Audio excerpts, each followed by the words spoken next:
প্ৰিয় দৰ্শক, এই ভিডিঅ'ত মই আপোনালোকলৈ লৈ আনিছোঁ এটি নিয়োগৰ বতৰা আৰু এই নিয়োগৰ বতৰাত জড়িত হয় সমগ্ৰ শিক্ষা তিনিচুকীয়াৰ আণ্ডাৰত থকা KGBB স্কুলৰ শিতানত।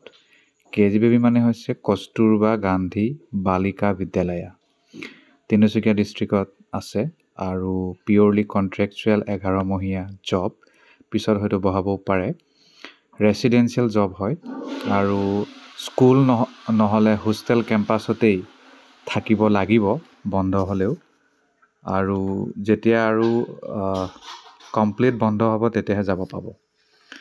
হেড টিচাৰ, তাৰ বাহিৰে ফুল টাইম এছিষ্টেণ্ট টিচাৰ, বিভিন্ন পদ খালী। Full time assistant teacher Asomiya 2টা পদ, full time assistant teacher sociology এটা, assistant teacher full time education এটা, full time assistant teacher English 2টা, full time assistant teacher geography এটা, full time assistant teacher bioscience এটা। গতিকে ইয়াৰ বাবে মাষ্টাৰ ডিগ্ৰী আপোনাৰ নিজৰ বিষয়ত থাকিব লাগিব, যেনে অসমীয়া, ছ'চিয়লজি, এডুকেশ্যন, ইংলিছ, জিঅ'গ্ৰাফী, বায়'চাইন্স ইত্যাদি। ইয়াৰ বাহিৰে টেট কোৱালিফিকেশ্যন যদি থাকে তেতিয়াহ'লে থাকেও নহয়, সেইটো লাগিবই।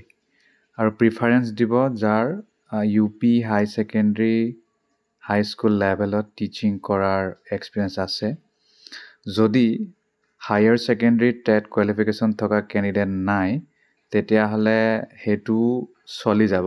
তেতিয়া কি কৰিব, মাষ্টাৰ ডিগ্ৰী আপোনাৰ নিজৰ বিষয়ত থাকিব লাগিব আৰু BEd থাকিব লাগিব, আৰু প্ৰিফাৰেঞ্চ সেইসকলে পাব যাৰ UP, HS, HSSS লেভেলত এক্সপিৰিয়েঞ্চ আছে।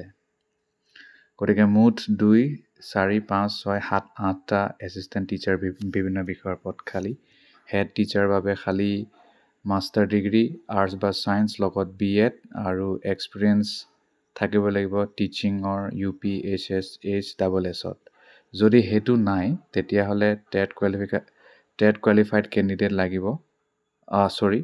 নাথাকিলে মাষ্টাৰ ডিগ্ৰী থাকিলেই হ'ল আৰ্টছ বা ছায়েন্স লগত BEd আৰু টিচিং এক্সপিৰিয়েঞ্চ। অ'কে, ইয়াৰ বাহিৰে নেক্সট হৈছে ফুল টাইম এছিষ্টেণ্ট টিচাৰ ছায়েন্সৰ 3টা পদ খালী। মাষ্টাৰ ডিগ্ৰী থাকিব লাগিব, ৰয়েল BSc লগত BEd আৰু হাই ছেকেণ্ডেৰী টেট কোৱালিফাইড কৰা। প্ৰিফাৰেঞ্চ দিয়া যাব যাৰ UP, HS, HSSS লেভেলত এক্সপিৰিয়েঞ্চ আছে। যদি সেইটো নাই তেতিয়াহ'লে ৰয়েল BSc লগত BEd থাকিলেও হ'ব, আৰু হাই ছেকেণ্ডেৰী টেট কোৱালিফিকেশ্যন থকা আৰু এক্সপিৰিয়েঞ্চ থকা UP, HS, HSSS লেভেলত। ইয়াৰ বাহিৰে ফুল টাইম এছিষ্টেণ্ট টিচাৰ মুঠ 4টা পদ খালী। ইয়াৰ কাৰণে মাষ্টাৰ ডিগ্ৰী মেথছত আৰু মাষ্টাৰ ডিগ্ৰী থকা কিন্তু মেথছ এটা বিষয় হিচাপে ডিগ্ৰী লেভেলত থাকিব লাগিব, আৰু BEd থাকিব লাগিব ৰিকগনাইজ ইউনিভাৰ্চিটিৰ পৰা, লগত টেট কোৱালিফিকেশ্যন আৰু টিচিং এক্সপিৰিয়েঞ্চ UP হাই ছেকেণ্ডেৰী বা হাই স্কুল লেভেলত। যদি টেট কোৱালিফিকেশ্যন কেণ্ডিডেট নাই তেতিয়াহ'লে মাষ্টাৰ ডিগ্ৰী লগত মেথছ ডিগ্ৰী লেভেলত থকা, লগত BEd থকা আৰু এক্সপিৰিয়েঞ্চ থকা teaching. All positions are reserved for female candidate, সকলো মহিলা কেণ্ডিডেটৰ কাৰণেহে এইটো পষ্টবোৰ খালী আছে, আৰু অসমীয়া মিডিয়াম কেণ্ডিডেটৰ কাৰণে ৰিজাৰ্ভ। ইংলিছ, হিন্দী, অন্যান্য মিডিয়ামে এপ্লাই কৰিব নোৱাৰে। আৰু যদি নন টেট থকা কেণ্ডিডেট ছিলেক্ট হৈ গ'ল তেতিয়াহ'লে হায়াৰ ছেকেণ্ডেৰী টেট পাছ কৰিব লাগিব 3বাৰ দিয়াৰ পিছত। পিয়ৰলি টেম্পৰৰী বেচিছ হয়। ছিলেক্টেডসকলে এগ্ৰিমেণ্টত ছাইন কৰিব লাগিব। হেড টিচাৰ 24,000 টকা দৰমহা লাভ কৰিব। হাই ছেকেণ্ডেৰী হ'ব এইটো। হাই ছেকেণ্ডেৰী টেট পাছ কৰাসকল 22,000 প্ৰতিমাহে লাভ কৰিব। নন টেট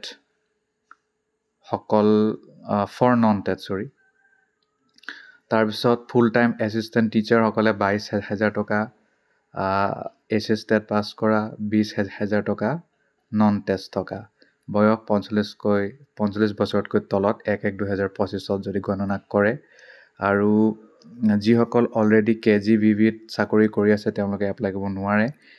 এজন কেণ্ডিডেটে এটা চাকৰিৰ কাৰণে এপ্লাই কৰিব পাৰিব। প্লেইন পেপাৰত যিটো চাকৰিৰ কাৰণে এপ্লাই কৰিছে সেইটো নাম, এপ্লিকেণ্টৰ নাম, পাৰ্মানেণ্ট এড্ৰেছ, কমিউনিকেশ্যন, কণ্টেক্ট নং, ডেট অফ বাৰ্থ, শিক্ষাগত অৰ্হতা, লগত ৱৰ্কিং এক্সপিৰিয়েঞ্চ থকা, পাছপৰ্ট, ফটোগ্ৰাফ, ছেল্ফ এটেষ্টেড টেষ্টিমনিয়েল লাগিব, কাষ্টৰ যি আছে আপোনাৰ সেইটোৰ লগত জড়িত আৰু পঠাই দিব লাগিব বা ছাবমিট কৰিব লাগিব office of the district mission coordinator SS Tinsukia 4 ডিচেম্বৰৰ আগে 5 বজালৈকে টাইম দিছে। ওপৰত লিখি দিব লাগিব এনভেলপত কি চাকৰিৰ কাৰণে এপ্লাই কৰিছে আৰু সময়মতে যদি পাবলৈ বিচাৰিছে নিজে গৈ জমাই দিয়ক, নহ'লে স্পীড পষ্ট কৰি দিয়ক।